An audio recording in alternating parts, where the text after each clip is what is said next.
In the toughest competition to hit South Australian shores, 12 athletes came to battle the best in the STIHL Timbersports Australian Trophy. In a blazing time trial, Brayden Meyer topped the time trial leaderboard. Brayden Meyer should come through with a good time here. He does! Along with Lawrence O'Toole, Brad DeLosa and Jake Dingle. The top four progressed to the quarterfinals, while athletes who placed 5th to 12th cut through the last chance round for a quarterfinal berth. In a do-or-die competition format with 8 athletes remaining, who will take the title and be crowned the 2022 Australian Trophy champion?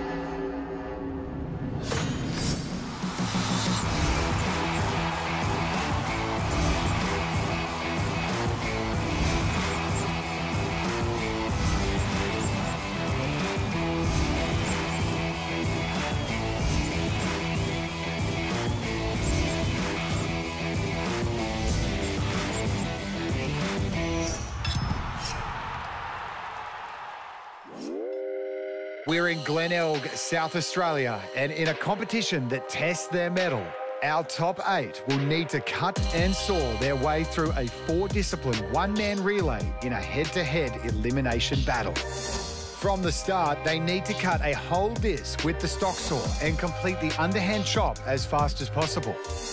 They return to the starting point where the SINGLEBUCK saw is waiting for them to cut one complete cookie. At the 4th and final discipline, they need to complete the standing block chop to beat their opponent and progress to the next round. Getting straight into the first quarter-final, a David versus Goliath battle between Brayden Meyer and J.Bakes. So I think when you go up against one of the top fellas, you got to clear it out of your head a bit that they are so much better and you can't beat them. You can't think like that. If you go out there and go as hard as you can and keep pushing, you can always come out on top. For Meyer, he's putting out the challenge to his opponents. I put a lot of pressure on myself to be at the top. Been at the top since 2015, so I plan on staying there, and if someone wants to beat me, you can come and beat me. Okay, quarterfinal 1, J.Bakes going up against Brayden Meyer. Should be a good one here. Brayden Meyer, as we know, is very strong. J.Bakes coming through the last chance qualifier to get here.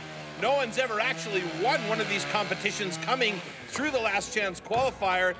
No one that's never been in the top 4, and Brayden Meyer quickly on the way to the underhand chop. J.Bakes about 3 or 4 strokes behind Brayden Meyer, joining him. Brayden Meyer moving to the other side. We know that Brayden is very strong in this discipline, but he's not moving the axe as quick today as we've seen him in the past, so maybe he's a little bit fatigued. Could that be an advantage for J.Bakes? Doesn't look like it so far as Brayden moves to the SINGLEBUCK. J.Bakes is still working to get through that underhand chop.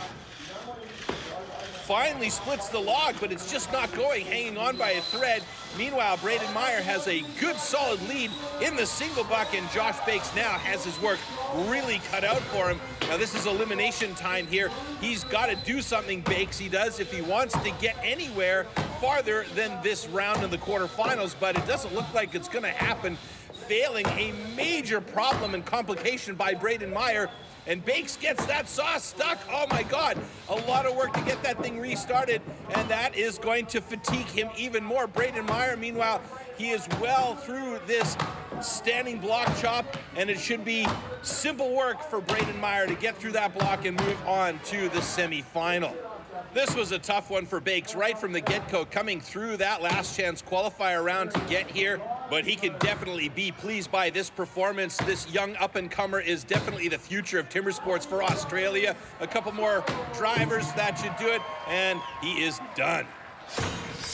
Yeah, it's still a tough run, but the next 2 rounds are the telling tale, so it's balls to the wall now and trying to get that number 1.